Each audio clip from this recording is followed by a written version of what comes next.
Hi, my name is Stephanie Reinhardt. I'm a children's librarian at the Auburn branch of the Bay County Library System, and I just wanted to show you a little bit about how Hoopla works. Hoopla is one of our online databases that you can use to get access to some of the really great resources that we have online. So, if you've got a couple minutes, let's take a look. So, Hoopla is designed a little differently from some of the other online checkout tools that you may have used. The great thing about Hoopla is that multiple accounts can have the same book checked out, same title checked out. So unlike checking out a book at the library where there are only so many copies of each title, there are infinite copies of each title. So if you see something that you would like to check out, you can get it right there, right then. You are allowed 10 checkouts per month, which is great because they renew on the first of the month, and we are almost to the end of March. So it's a great week to take a look at what's available in Hoopla, check out your 10 items in March, and then check out another 10 items in April, just so you can get the full range of use from it. Normally it is 5. During our kind of special circumstances at the moment, we have 10 checkouts per month. I'm going to look at Hoopla from the perspective of looking for a children's chapter book. That's a lot of what I read and a lot of what my patrons read. But Hoopla does have everything from picture books to adult fiction and nonfiction, cookbooks, craft books, activity books, all sorts of things. It's really worth checking out. Of course, you're seeing through the scroll bar on the featured things everything from New Kid, which was this year's Newbery winner, to recent music albums, to History Channel documentaries. There's a little bit of everything. Just a quick note, you will see up top that there is a kids button. That kids button is useful to allow children to browse only kid-friendly material. If I went in to browse right now, everything would be simply featuring kids materials, but it is a little harder to narrow down what you're looking for. It kind of puts all of the kids materials in at once. So I tend to go in a slightly different way, and it re-clicked it for me. So I'm going to show you how to browse for books or other materials. When you click on the Browse button, you'll see the different categories. So I'm going to go down to eBooks, and it will just give me a few different ways to look at things. In recommended, it's going to go by what you've previously checked out to try to give you some personalized recommendations. Since this is a new account I recently just created for the Auburn Storytime account, it's pretty blind, so it's kind of throwing a lot of popular things at me to see what I might like. In my personal account, it's got a lot more of the things I like to read, children's graphic novels, adult nonfiction, things of that nature. The more you check out, the more it will learn, the better these recommendations will be. You can also see what is featured, and you can click and limit it to children's titles only if that's what you're interested in. And these are just some of the things that they think people should be reading right now. I have read Tiny T-Rex. It's a wonderful and adorable book. If you haven't checked it out, it's got classics too, like The Call of the Wild right down here. Popular books like Pete the Cat, nonfiction titles like that Kobe Bryant biography and the Martin Luther King biography, Disney titles, all sorts of things. Just a great way to just see what's available. You can also see what's popular. In this case, the most popular download on Hoopla at the moment is the book I Need a New Butt. It is guaranteed to make you laugh, if be a little ridiculous. Once again, you can click on children's titles only if you're interested, and that way only children's titles come up, including Diary of a Wimpy Kid, Splat the Cat, The Giving Tree. There's really just an enormous variety on here of popular titles. The last way to browse is, of course, categories. This is my favorite way if I'm just browsing and I don't really know what I want, because you can go in and just like in a bookstore or in a library display, things are kind of broken down for you. So you'll see a number of categories, just a few to highlight in the children's realm. 1,000 Books Before Kindergarten is a bunch of picture books that are really great for those 5 and under. ABCs and 1, 2, 3s are early learning resources. Books for bedtime, exactly what it sounds like.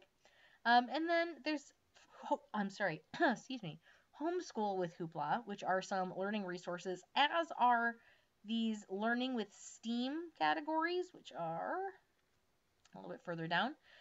They have activity books, and then they're broken down by age group, which can be really useful. Today, I'm going to look at this juvenile fiction. That is what a lot of librarians will call chapter books. Inside the category, you'll see a lot of subcategories, which you can definitely use to narrow things down. Or otherwise, you can go into what they consider children's fiction. You can see it's a little bit everything. I personally like fantasy books, and that's what I'm going to be browsing for today. So I'm going to click on that and just see what there is to be seen. There are some of our most popular titles: the Rick Riordan books, Artemis Fowl, um, lots of the Warriors books, things like that. You can scroll through. The one that caught my eye was The Girl Who Drank the Moon. It's one of my favorite titles. It won the Newbery in 2017, and I'll be getting back to that one in just 1 second. And first, I'm going to find you one other way to find it. The search bar at the very top is, of course, really helpful if you know exactly what you're looking for. So I'm going to type in The Girl Who Drank the Moon, and you can see while I was typing that it was trying to give me suggestions. I'm going to click right on the title, and it will take me to the results page. There's only one. There's no audiobook of this or anything like that. If there was, or some picture books even have videos, all of those results would show up here. Clicking into the title, you can see that it's got all of the information, including a description of what's going on in the book. And mine looks a little different because I've already checked this out. It's got reviews from different popular review sources: People Magazine, Kirkus Reviews, Booklist, things like that.